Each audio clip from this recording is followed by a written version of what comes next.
Dintre de la família de violins rars, m'agradaria parlar d'aquest instrument fet per un luthier a Boston que es diu Lewis and Clark. És el nom del luthier. El material és fibra de carboni. En principi, aquest instrument és un instrument acústic amb l'afinació d'un violí més una cinquena corda de la viola.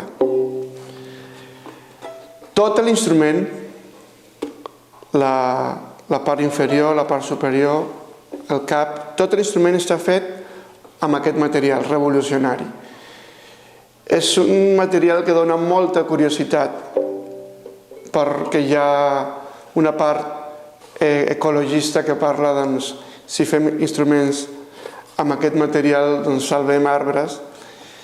Però crec que no es tracta de comparar si és el mateix que la fusta, mai serà el mateix que la fusta. És un instrument molt resistent que no té risc de patir amb els canvis de temperatura i que acústicament dona molt bon resultat. Amb aquest mateix material es fan servir ja des de fa anys arquets, arcs de violí, de viola, de violoncel en general.